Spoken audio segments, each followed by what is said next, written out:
a space that I don't really know that well. Both Delft and Cape Town. I mean, there are sort of ideas we have of Cape Town as an outsider that are based on stereotypes and the fairly seemingly rigid demarcations of space. I think Joburg is a city that by comparison has always said, oh, it's more fluid, there's more kind of engagement across spaces, but I would question how much that's true. So I've got a series of questions for you, but there's a couple of things that your presentation sparked for me. I mean, the first is that the reality of South African cities, whether Cape Town, Johannesburg, Durban, or anywhere else, is one of incredible inequality of resources. It's one of intense racial segregation.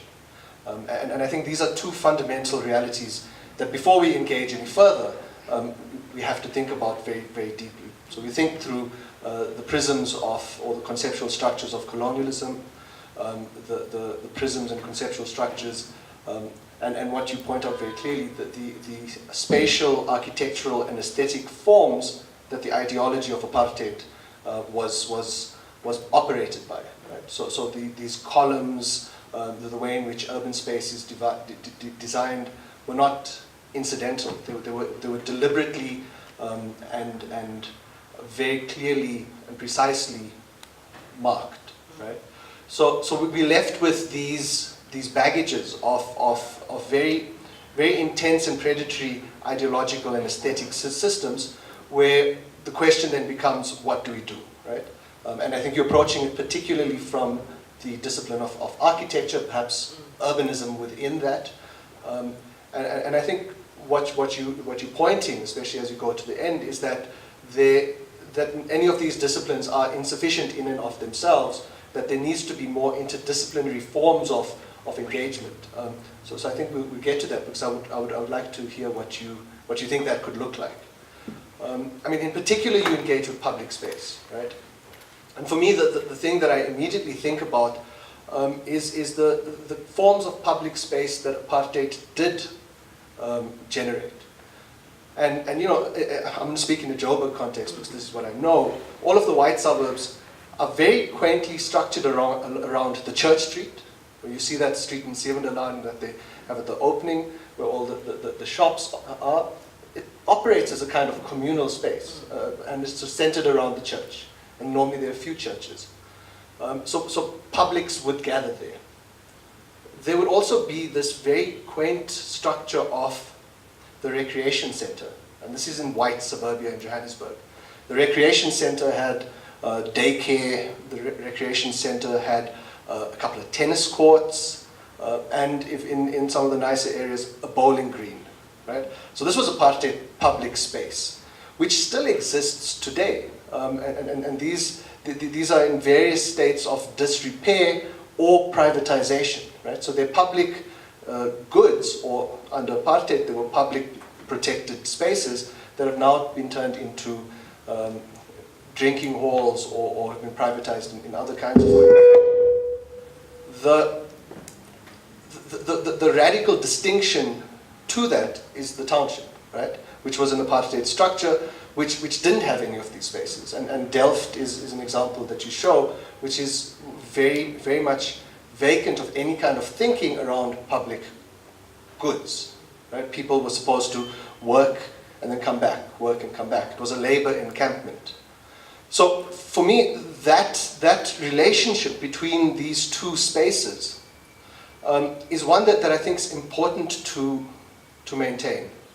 Because, I mean, and one of the questions is to flesh you out on what this research project in Delft was. But the kinds of work that I've seen in Johannesburg rather narrowly focuses on a particular township. And it says, let's develop public infrastructures here.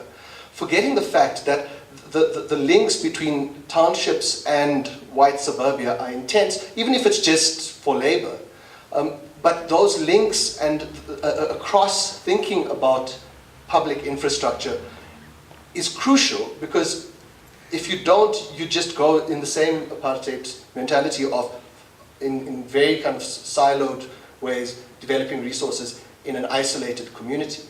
So I think there's something about how we think about, and the map on the self-identification in Cape Town was very clear. You see the pink-white areas and then the blue-black areas. I mean, how do you break that logic?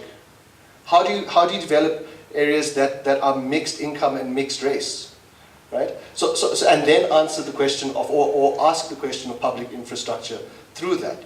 And I think there's something very important there if you are to avoid the trap of just thinking narrowly in terms of those locations. The question of how we approach this in a disciplinary way, I mean, there's something there that I think we also have to accept that as much as apartheid has ideological baggage, so does contemporary art, public practice, architecture, and urbanism. These forms of design work also have intense ideological and economic baggages. So if you think about the kind of development that goes on in Maboneng, if you think about the kind of development that Wits and Liberty Life are doing in Braamfontein, or if you think even about the kind of cultural heritage development that goes on around Hector Peterson and Vilakazi Street in Soweto, these are not neutral forms of design. They're investments, both in all sorts of definitions of the word investments, and most really there's capital investments that need to be fulfilled on. So these are not neutral, and I think it leads us to thinking about a third ideological structure, which is neoliberal capitalism, right? So colonialism to apartheid to neoliberal capitalism as these very serious things that curtail and stop possibilities of asking questions. So all of the disciplines we're in are compromised in some fundamental way by being so heavily implicated in the kinds of answers they produce. So I mean, that's just some of the ideas that, in a very scattered way, your presentation provoked. But I wanted to first ask you very concretely, how did you end up working in Delft? It seems that there was an institutional relationship. So what was the very pragmatic structure of this? Was it a group of postgraduate people in there? What were the relationships set up by funders, community organizations? I mean, just some of the very simple logistical parts of it would be interesting for me. So I'm just going to mention something I forgot to mention earlier, is that Delft South is actually emergent to be a community that will encompass or start to see a racially inclusive social fabric where colored people and black people would live together, but they never imagined white people living there because it was a supposedly post-apartheid city, but it never included white people. And so just to answer your question, we were a group of 20 students, 11 being masters and 9 being honors, in a research studio called Space of Good Hope, which was seeing the home as an economic generator. So UCT had just started this thing that was a vertical research group, and we were the first group to actually test it out.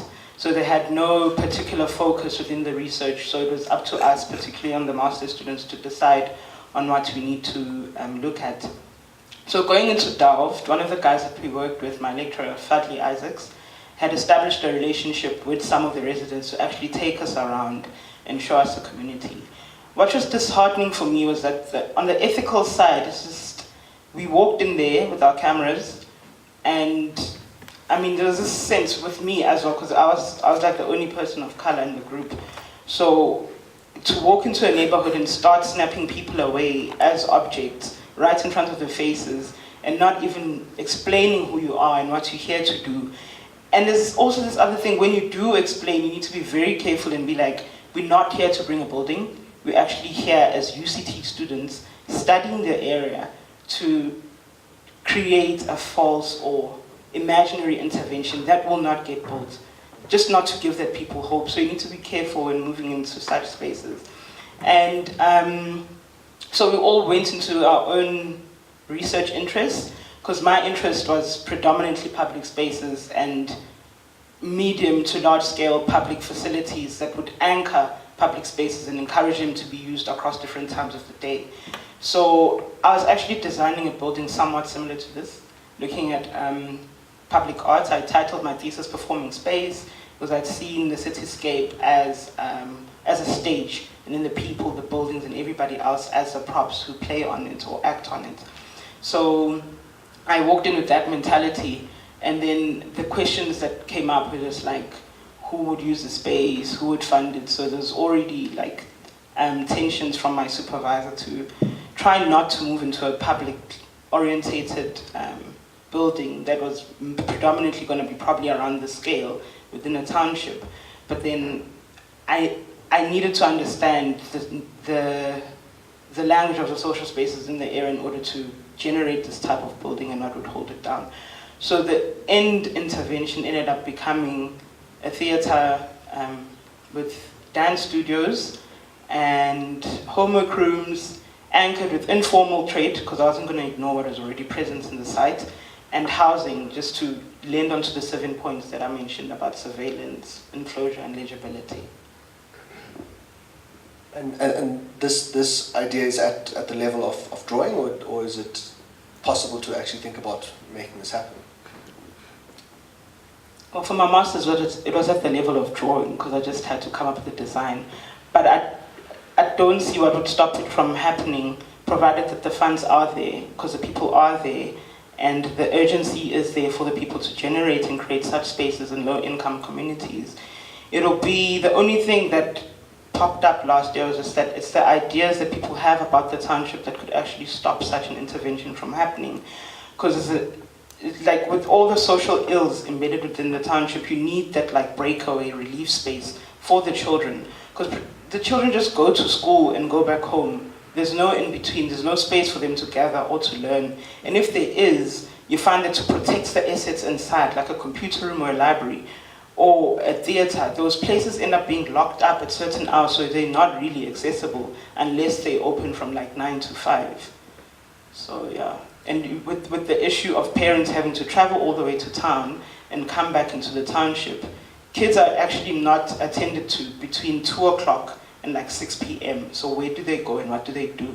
So to ensure that the youth actually doesn't fall through the cracks, I think buildings and interventions like that are much needed.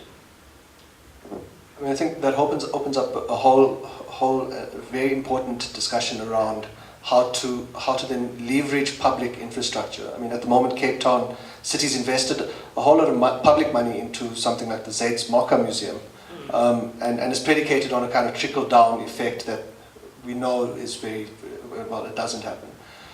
It also raises questions about the sustainability of these kinds of spaces, and I think, you know, there's other people in the room who would be able to talk about how community centers, once they're built, the architect leaves a very often utopian idea, but then how does that sustain itself? We're going to open up to questions, and maybe people can pursue that, but I want to ask my last question, which is pulling back towards the kind of research that you went into. I mean, the kind of theoretical and case study examples we have about urban work. I mean, it's, to be crude, flooded by a bunch of white men, normally in Europe or North America. And the case studies we have are often non-African examples. And even if there are African examples, things like new urbanism or informality or people as infrastructure, which are really important ideas, are sort of written through Africa from outside of it. So I wondered how you navigated that area, that theoretical area in your work, and are there other emergent forms of urban thinking from the continent that are important to look at? So when I was doing my research, I actually had a hard time trying to write about Delft in particular, because one, research was quite thin, people had looked into Delft, and two, I couldn't really contextualize the Western readings into Delft South, so it was very hard. And another thing is that at institutions that don't validate lived experiences and community knowledge as references. So it was just like, I can't write an essay and be like, actually, Tabani told me that this is how it works. But that's truthful, but that's the one thing I struggled with. And in relation to, what is the last question? Urban design, urban...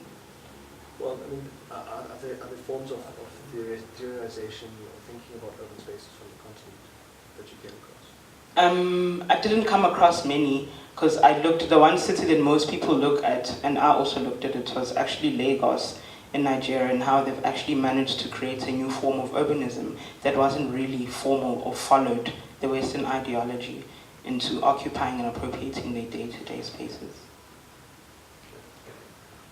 Should we take questions from the floor? I have a vague idea that we're running out of time. Kwezi.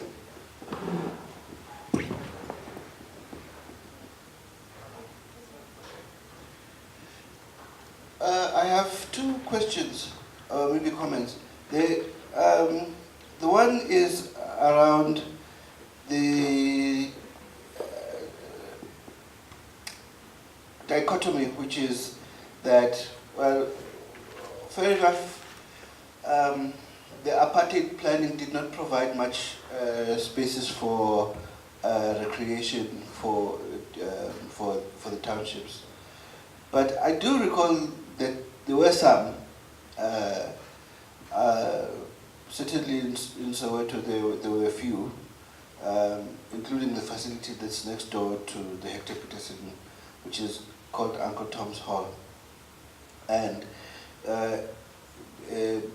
during apartheid, as it still is now, is used for various kinds of things, cultural performances, weddings, funerals, and other kinds of things. So, so there's that, but also there are other forms of social organizing that don't seem to require infrastructure, or infrastructure as we think of infrastructure. So, for instance, my mother used to belong to a burial society. They never met in any kind of public space. They met in each other's homes, as I believe Stockfells do even today. So, I'm just thinking that maybe there are ways in which people organize that are not necessarily formal or existing formal infrastructure. Not that formal infrastructure shouldn't exist, but perhaps that we need to think differently about what formal infrastructure is actually needed, rather than imagining what, or architects and urban planners imagining what people need and then. The other thing is that I'm also, particularly because of the type of things that Trinity Sessions were doing, maybe still does, I'm not sure. I'm very skeptical about an interventionist approach, especially from people in the suburbs who believe that they know what the inner city people want, need, or desire. And of course, there's a pile of what you call studies and things that where people show what the focus groups and whatever say that people need, but in a kind of dynamic and ever-changing space like the city center in Johannesburg, how do you say that what one group of people needs is the same as another, and how do you know that your intervention there is not only ethical but also appropriate? So I have those deep issues with Trinity Sessions in particular, but also how then those models which are developed by interventionist artistic groups get translated into public art, which then becomes a new form of colonizing urban spaces in the way that the JDA has done, for instance, here in Johannesburg. Yeah, should we take two more questions and then get some responses?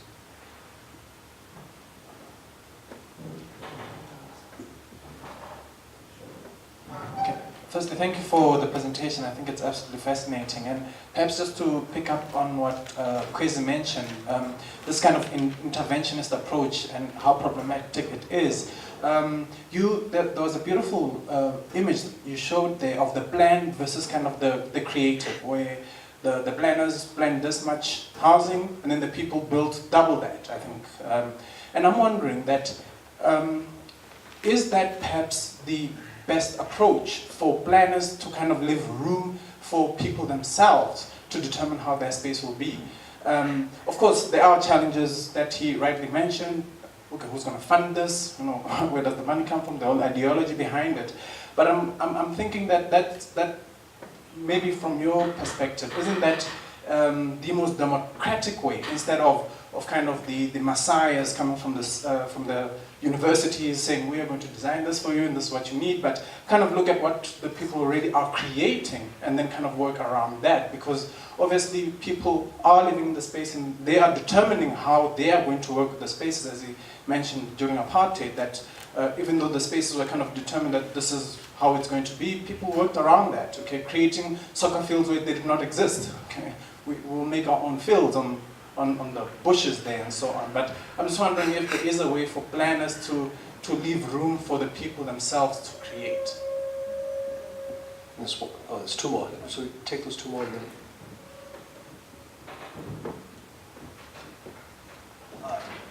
Hello. Yeah.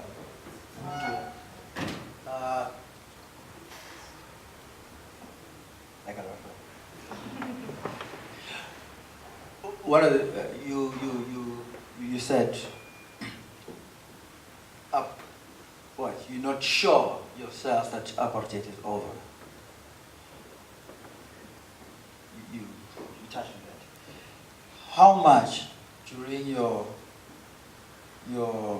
study, because what I picked up is that it continues to be like what continues to fail, not only in the community that you did your study on, but even where I come from, even where I live, whereby somebody from there decide what the people down there need. How much consultation did you actually, or how much engagement did you have with the community? Like, say, is this what you need? Is it, because, look, we have facilities. I mean, I was born in Soweto, grew up in the East End. We have facilities there. And when I was growing up, in 94, 93, we used to walk for about 10 to 15 Ks to Leondale to swim there. But now there's a pool in Vosloorus. But every time on a very hot day, I drive past the pool is not full. Before some town planner or planner of a, it's clearly like, people are like, what people are asking, like, do you need a pool? There's facilities, there's libraries, but you go to a library in Vosloorus or wherever, in Yeoville, actually I live in Yeoville now, and I've been there for 9 years. You go to the library there, it's like, 5 people on a Tuesday, So how much did you engage with the community, And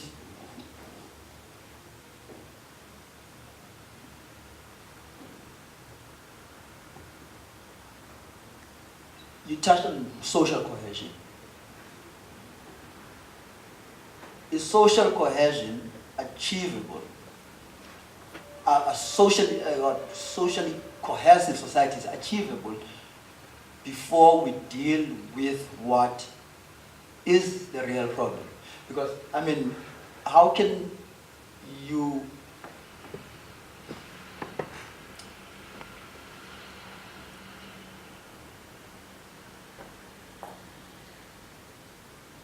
if ever you have not dealt with the cause, which is the degradation of a certain kind because of their skin color, and how do you expect people to, by putting a soccer field, by putting a nursery school, by putting something where the kids will go after school,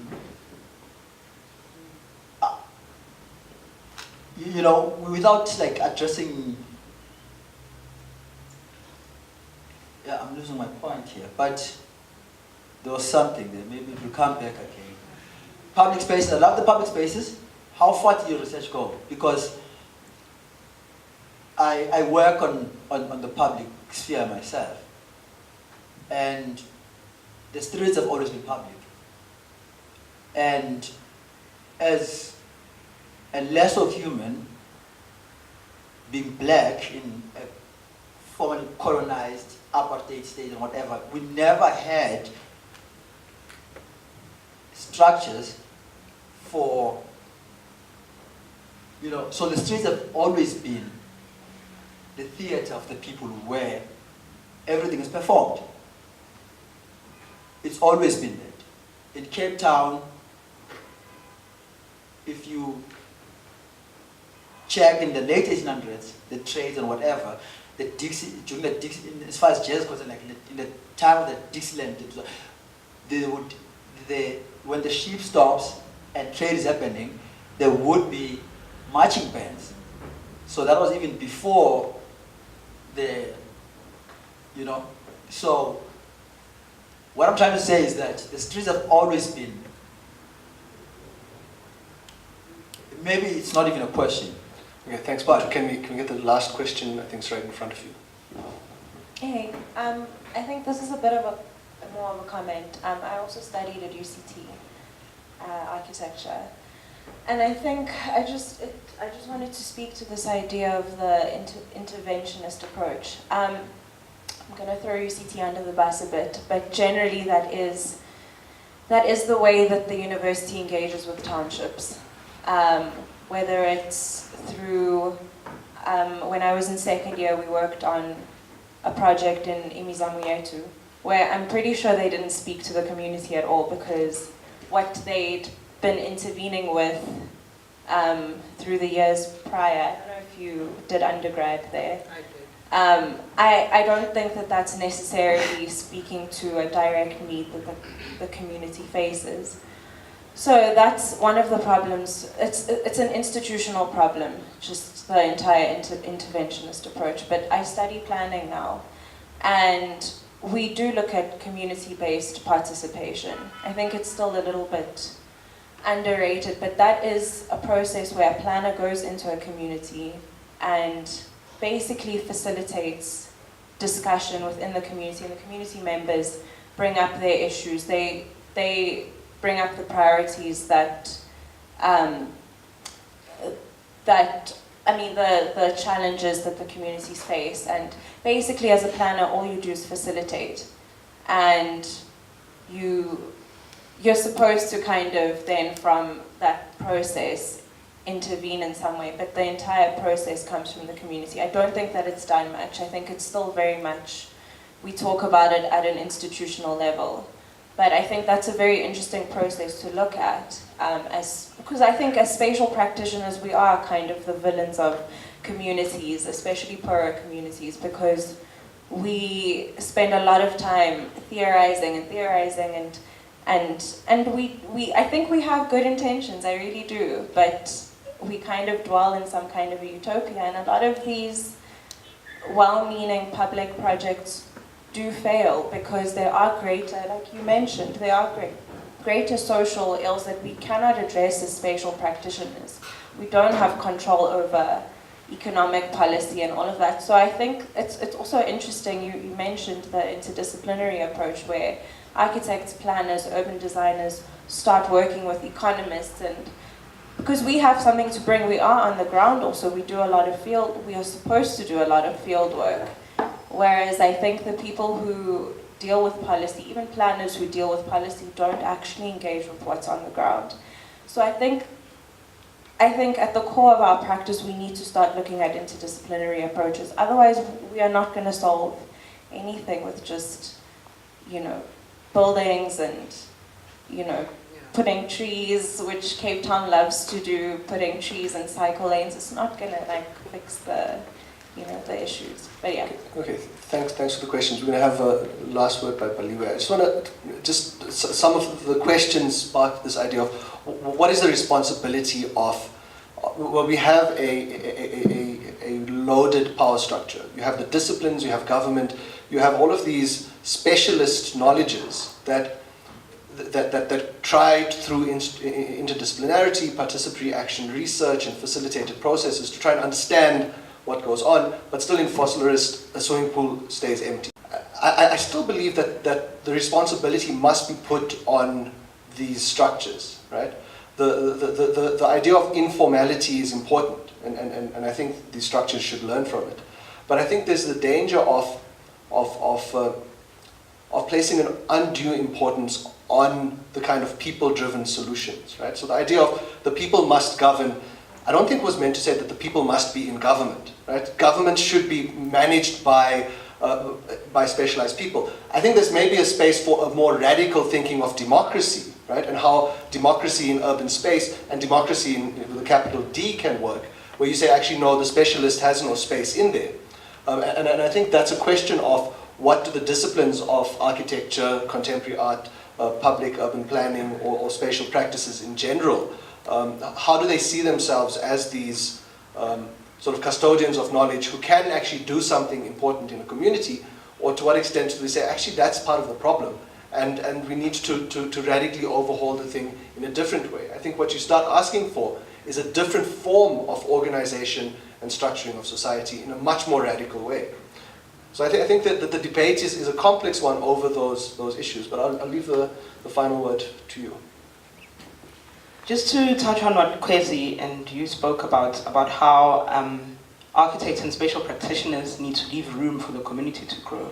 It's actually something that I'm speaking about because in my research is that you find that a house in the township is designed for 4 family members, assuming that there's a mom, there's a dad, and 2 children, whereas that's not the condition. Where you find that a house now in the township accommodates 3 families, 1 family living in 1 house, and then the other one's in the back quarters. So now my biggest question is, which I also haven't answered, and I think one of the architects who's probably trying to is Sir David Ajay, who's also looking at how building types have altered due to societies changing. Is a library still a library with shelves and books in them, or is a library something else now? So it's just questioning the architectural typology and the actual space and what it means for that particular society at that given time. So when I say I'm designing a theater or a library within the township, is it really the same as the Western idea of having shelves and then putting books there? Or is it something else where teaching or learning happens at a different function? So now it means I need to actually question myself and the architecture and what was traditionally known as a library back then and what a library is now. And another thing which was quite interesting that I came across in many South African low-income communities is the tent, which is like this temporary public facility that varies across scales for different social reasons, that is not really formal, but people are using it for formal purposes, which now begins to suggest that informal infrastructure can now start to accommodate formal gatherings and formal social activities. So then another question is that then how does one in the post-apartheid city as a spatial practitioner design buildings that are able to expand and contract in relation to what is happening at that particular time in society? So that's the question I have now, is just trying to really find out my own position as a black practitioner within the context that we live in South Africa. Because we can't forget that the buildings that we currently occupy were ideologies of the West and extensions brought into the African continent as an extension to what already exists in the West. Whereas our culture and the way of doing things is totally different from what the West does. And as we see it now, when things have changed in society, buildings need to reflect that change as well. Cool, thank you. And I think Tembi, I think we have exhausted our time. Tembi, I think you're up next. Do we have time, organizers, do we have time for more comments, or do we have to move the program on? What? Time, okay. Tembi, you can address it in your session. Okay, you can address it in Tembi's session.